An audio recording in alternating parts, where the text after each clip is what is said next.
السلام عليكم. عناوين الصحف السودانية السياسية الصادرة صباح اليوم الجمعة 8 مايو 2026. السلطات الأمنية تفرج عن مصور مطار الخرطوم الفاتح شبو. أطلقت السلطات الأمنية في العاصمة السودانية سراح الناشط المصور الفاتح، وذلك بعد توقيفه لعدة أيام على خلفية قيامه بتصوير منشآت مطار الخرطوم الدولي. وكان الفاتح قد خضع للتحقيق أثر تواجده في محيط المطار وتوثيقه الموقع عقب تعرضه لهجوم بواسطة طائرة مسيرة، وهي الحادثة التي أثارت اهتماما واسعا في الأوساط المحلية والدولية نظرا لمكانة المطار كمنشأة سيادية حيوية. نصر استراتيجي للجيش يفتح الطريق الرابط بين الدلنج وكادوغلي بجنوب كردفان. القوات المسلحة السودانية تنجح في فتح طريق الدلنج كادوغلي الاستراتيجي بعد معارك ضاربة في منطقة التكمة وتدحر هجوما لميليشيا الدعم السريع.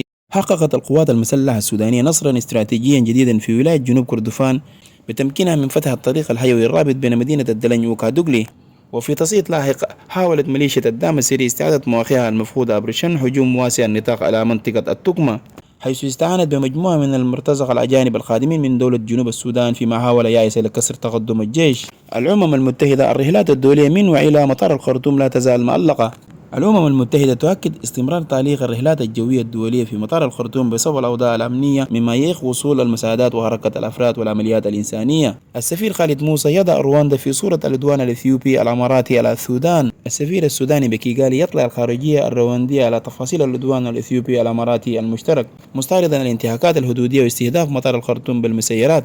استقرار في أسعار السيخ والأسمنت ومواد البناء بالأسواق اليوم الخميس. شهدت أسواق مواد البناء في العاصمة الوطنية أم درمان استقرارا نسبيا في الأسعار خلال تعاملات اليوم الخميس 7 مايو 2026، حيث استقرت أسعار السيخ والأسمنت والمواسير والزنك وفقا لآخر التحديثات الواردة من منطقة السوق الشعبي اللاسلكي. القائد النور قبة يعلن انطلاق عمليات تحرير دارفور من الميليشيا المتمردة. القائد النور قبة يعلن رسميا تحرك قواته باتجاه إقليم دارفور لبدء عمليات عسكرية تهدف لتحريرها من سيطرة ميليشيا الدعم السري وإستعادة الأمن للمدنيين المحاصرين.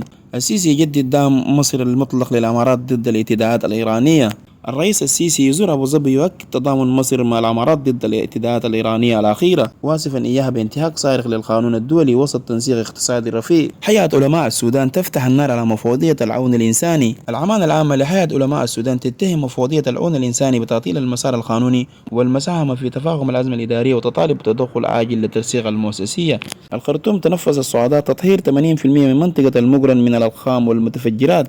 المركز القومي لمكافحة الألقام يعلن تطهير 80% من منطقة المقرن بالخرطوم وسط جهود مستمرة لإزالة مخلفات الحرب وتوعية المواطنين بمخاطرة الأجسام الخريبة ولضمان عودة آمنة للسكان. بشريات للأجواء السودانية. الخطوط القطرية تقترب من استئناف رحلتها إلى البلاد. الخطوط الجوية القطرية تجري برنامج تدقيق أمني وتشغيلي بمطار الخرطوم الدولي في خطوة فنية تمهد لإعادة تشغيل رحلتها الجوية ربط السودان بدولة قطر. قنصلية السودان بدبي إعلان أن الدراسة والامتحانات. غياب عثمان عمليات وعصام فضيل عن اجتماع هيمتي يثير شكوك حول مصيرهم. تساؤلات واسعة حول مصير الضابطين عثمان عمليات وعصام فضيل بعد غيابهما عن اجتماع قيادة الميليشيا وسط تقارير ترجح تصفيتهما أو اعتقالهما بسبب خلافات داخلية. مناوي يشيد بمبادرات جد شريف الإنسانية ومناهضته لخطاب الكراهية. حاكم إقليم دارفور من ياركو مناوي يشيد بالمواقف الوطنية لجد شريف مثمنا دوره في دعم التعايش السلمي ومناهضة خطاب الفتنة في السودان. اجتماع العائلة أولا. حميرتي يحصر قيادة الميليشيا في الماهرية والرزيقات. مصادر تكشف عن اجتماع قبلي مغلق أخذه هيمتي مع ضباط من الماهرية والرزيقات فقط، مع استبعاد ممنهج لحلفائه من الحركة المسلحة والضباط المبعدين والمنتمين لقبائل أخرى. الجيش السوداني يحطم هجوما انتحاريا للميليشيا على طريق الدلني الاستراتيجي. القوات المسلحة السودانية تصد هجوما عنيفا لميليشيا الدعم السري على منطقة التقمة بطريق الدلنج، وتكبد الميليشيا المتمردة خسائر فادحة في الأرواح والآتات وسط اعترافات بالهزيمة. تعيين تشادي وزير للنقل بالدعم السري استرداد للقرار والتكريس للتبعية. تقرير يكشف عباد تعيين المدعو خالد أصيل أخبش ذو الجنسية التشادية وزيرا للنقل في حكومة الميليشيا ومدى تأثير التدخل العائلي مع السلطة في تشاد على السيادة السودانية. عرض كندي لتحديث خط سكة حديد برسودان أطبرة الخرطوم. وزارة النقل السودانية تتلقى عرضا فنيا من شركة مالك سولون شيس الكندية لتحديث خط سكة حديد برسودان الخرطوم خلال اجتماع رسمي في مدينة أم درمان. أسرة المفكر النور حمد تتبرع من موقفه المؤيد للميليشيا. ابن أخ النور حمد يوجه رسالة نارية لأمه تتضمن تبرع الأسرة من موقفه الدائم للميليشيا، منتقدا صمته تجاه مجازر الفاشر والجزيرة وضياء بصيرته كمفكر. الشيخ الأمين يلاحق بارود خدائيا بعد ترحيله من سلطنة عمان بتهمة تتعلق بالتشهير والإساءة عبر منصات إلكترونية. اللواء المنشق النور قبة يستلم منزله بضاحية كافوري بقرار سيادي. استرد اللواء المنشق أن الدعم السريع النور قبة قراراته في منطقة كافوري بالخرطوم بحري ضمن بنود اتفاقية مع الجيش السوداني.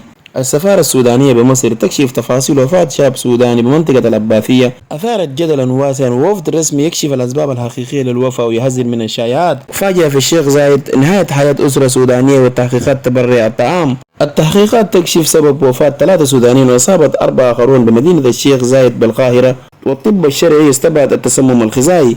تعيين الفريق عبدين الطاهر رئيسا لهيئة النزاهة والشفافية. رئيس الوزراء بروفيسور كامل إدريس يصدر قرارا بتعيين الفريق شرطة عبدين الطاهر رئيسا لهيئة النزاهة والشفافية وتوجيه الوزراء ببدء إجراءات التنفيذ الفوري. أثيوبيا تعلن السودان دولة عدوة، وثائق مسربة تكشف مخطط حزب الازدهار.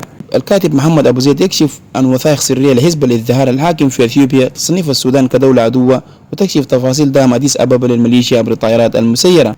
يوسف كيكل يروي تفاصيل استهداف المدنيين واستشهاد شقيقه عزام. يوسف كيكل يكشف تفاصيل استشهاد شقيقه عزام في هجوم جوي مسير للدعم السريع استهدف مدنيين بقرية الكاهل زيدان. مجلس وزراء السودان ياخذ جلسة طارئة برئاسة الدكتور كامل إدريس ويصدر حزمة قرارات سياسية واقتصادية وأمنية. تابع تفاصيل اجتماع مجلس وزراء السودان الطارئ برئاسة الدكتور كامل إدريس وقراراته بشأن إدانة العدوان الإماراتي الأثيوبي. زلزال أمني في الجنينة، حملة عسكرية مفاجئة تستهدف آل داود وتكشف ملامح تصفية. الكشف عن كواليس الحملة العسكرية المفاجئة في الجنينة وحقيقة استهداف القيادي آل داود و7 من مرافقيه في ظل غياب التنسيق مع السلطات المحلية.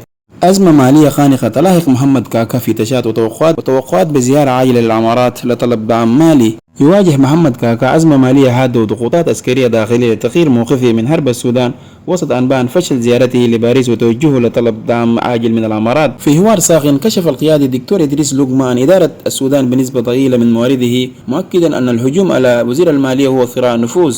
شاهد الفيديو قائد حركة الدرع الصحراوي يعلن انضمامه للقوات المسلحة من شمال دارفور. أعلن اللواء